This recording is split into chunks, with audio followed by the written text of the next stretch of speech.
እጅግ በጣም ሩህሩህ በጣም አዛኝ በሆነው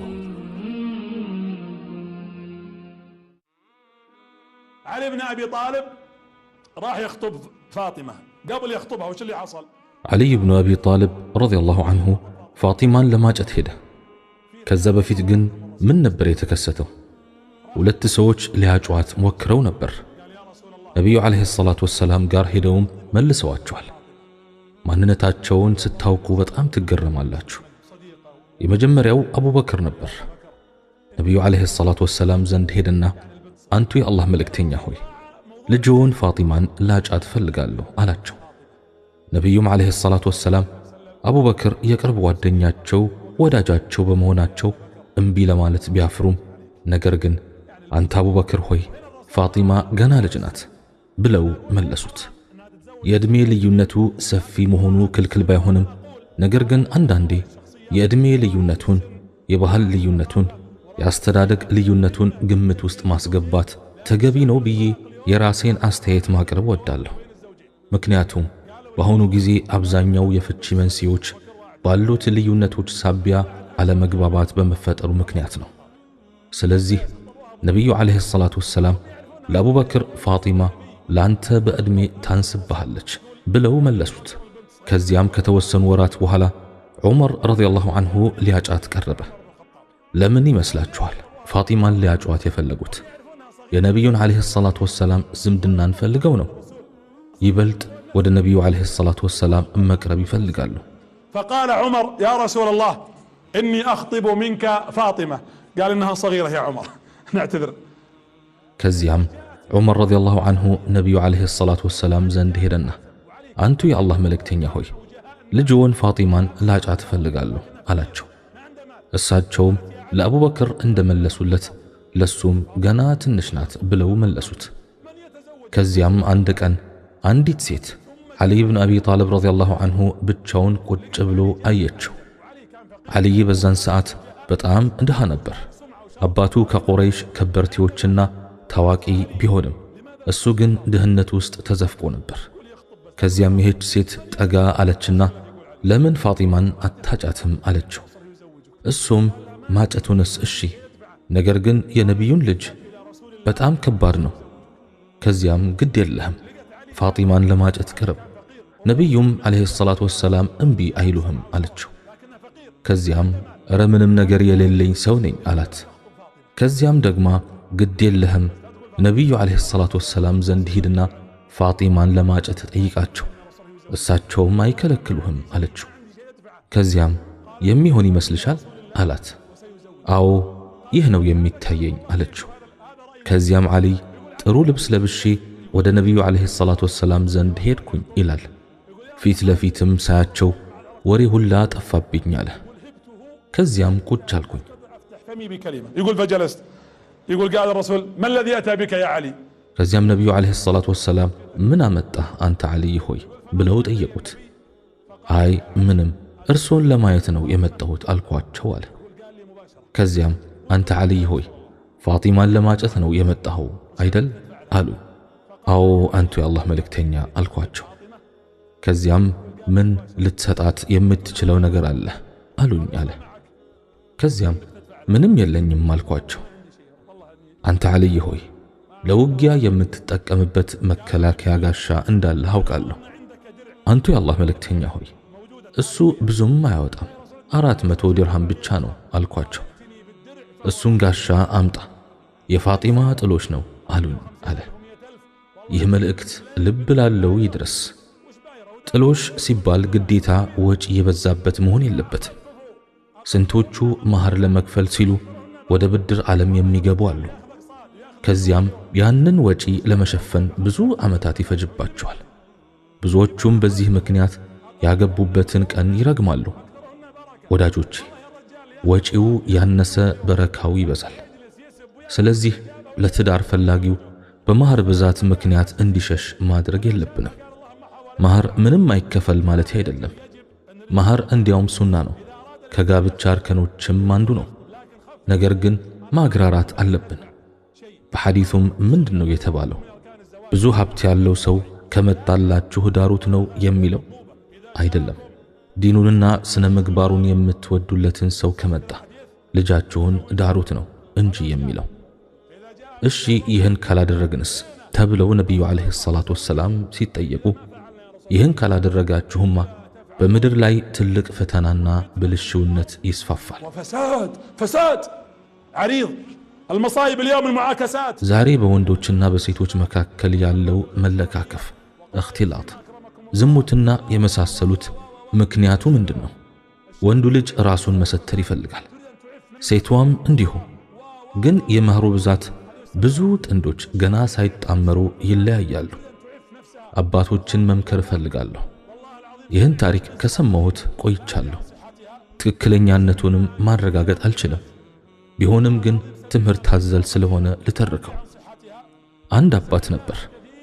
ጥሩ ሥራ የነበራቸው ሴት ልጆችም ነበሩት። ደሞዛቸው እንዳይቋረጥበት በማለት አልዳራቸውምና አንድ ቀን ክፉኛ ታሞ የአልጋ ቁራኛ ሲሆን ሴት ልጆቹን ጠርቶ መሞቻዬ ደርሷልና አፉ በሉኝ ሲላቸው በጭራሽ አፉ አንልህም፣ ትዳር ስለከለከልከን የቂያማ ቀን አላህ ፊት ቆመን እንፋረዳለን አሉት። አባቶች ሆይ አደራ አላህን ፍሩ። ልጅህን ትዳር አትከልክላት። ወንድምም ሁን ሌላም ዘመድ ከትዳር አትከልክላት። ዲኑና ስነ ምግባሩ ያማረ ሰው ቢመጣላትና እሷም ለአቅመ ሔዋን ከደረሰች ዳሯት። ወደ ታሪኩ ስንመለስ ዓሊይ ብኑ አቢ ጣልብ አንቱ የአላህ መልእክተኛ ሆይ የመከላከያ ጋሻው ወደ 400 ዲርሃም ብቻ ነው የሚያወጣው አልኳቸው አለ። ከዚያም እሱን ይዘህና አሉኝ አለ። በደስታ ሄድኩኝና ጋሻውን ይዤ መጣሁኝ አለ። ከዚያም የግንባታው ምሽት ደረሰ። እዚህ ጋር የግንባታ ምሽት ማለት ምን ማለት ነው? ግንኙነት የሚፈጸምበት ምሽት ማለት ነው። እኛ በተለምዶ የጫጉላ ምሽት ወይም ለይለቱ ዱኽላ እንለዋለን። ግን በሸሪዓችን የግንባታ ምሽት ወይም ለይለቱል ቢና ይባላል። ምን ያማረ ስም መሰላችሁ! ነቢያችን ዓለይሂ ሰላቱ ወሰላም የግንባታ ምሽት ብለው ሲሉት الرسول كأنه يقول تبنوا بيتا تبنون أسرة ቤት የሚገነባበት፣ ቤተሰብ የሚገነባበት፣ ማህበረሰብ የሚገነባበት፣ ሁለት ሰዎች በመጣመራቸው እሴት የሚገነባበት እያሉን ነው ነቢያችን ዓለይሂ ሰላቱ ወሰላም። ትዳር አንዳንዶቻችን እንደምናስበው ግንኙነት መፈጸም ብቻ አይደለም። በእርግጥ ይህ ተፈጥሯዊና ሸሪዓዊ መብትህ ነው። ቢሆንም ግን የነቢዩን ዓለይሂ ሰላቱ ወሰላም ኡማ ለማስፋፋት ትልቁ ዓላማ ይሁን።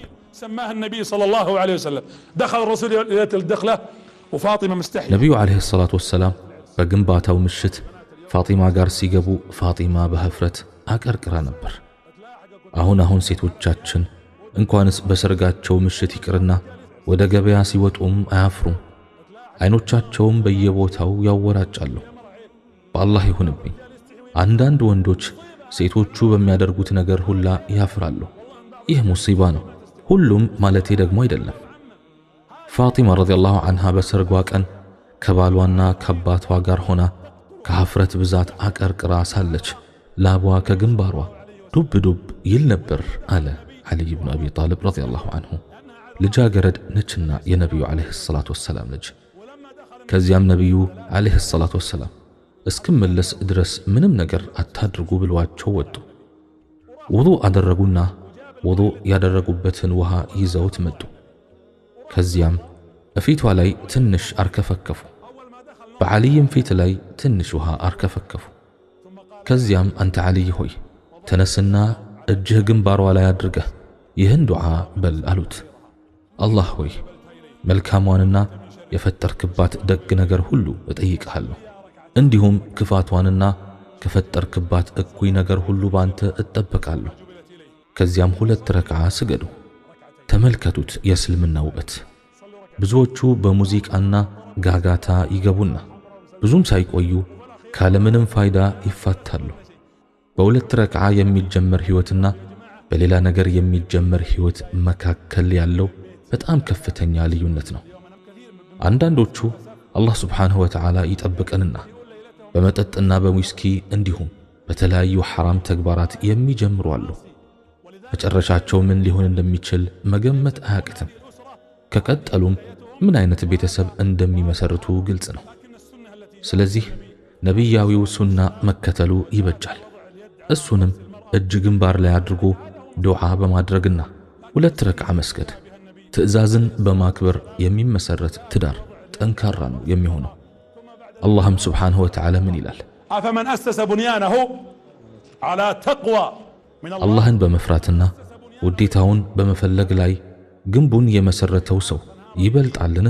ወይስ ጎርፍ በሸረሸረው ለመናድ በተቃረበ ገደል አፋፍ ላይ ግንቡን የመሰረተውና እርሱ ይዞት በገሃነም እሳት ውስጥ የወደቀ ይበልጣል? ስለዚህ ሙእሚን ቤቱን አላህን በመፍራት ላይ ይገነባል። ቤትህን እንደ ሸረሪት ቤት ቀላል አታድርገው። ወደ ታሪኩ ስንመለስ ሶሐቦቹ ወደ ዓልይ እየገቡ የእንኳን ደስ ያለህ መልእክት ያስተላልፋሉ። በቆይታቸውም ከታዘቡት ነገር በቤቱ ውስጥ ከሐር የተሰራ ብጣሽ ጨርቅ፣ ከሸንበቆ የተሰራ ምንጣፍና አንድ ማሰሮ ውሃና ፋኑስ ብቻ ነው ያየነው አሉ። ተመልከቱ እንግዲህ ይህች የታላቁ ነቢይ ዓለይሂ ሰላቱ ወሰላም ልጅ ናት። በአሁኑ ጊዜ ለሰርግ ኬክ 100 ወይም 200 ሺህ ይከፈላል። አንዳንዱም ለስጦታ ይህን ያህል አወጣው ይላል። ቬሎ 300 ሺህ ወይም ከዛ በላይ ፈጀብኝ ትላለች።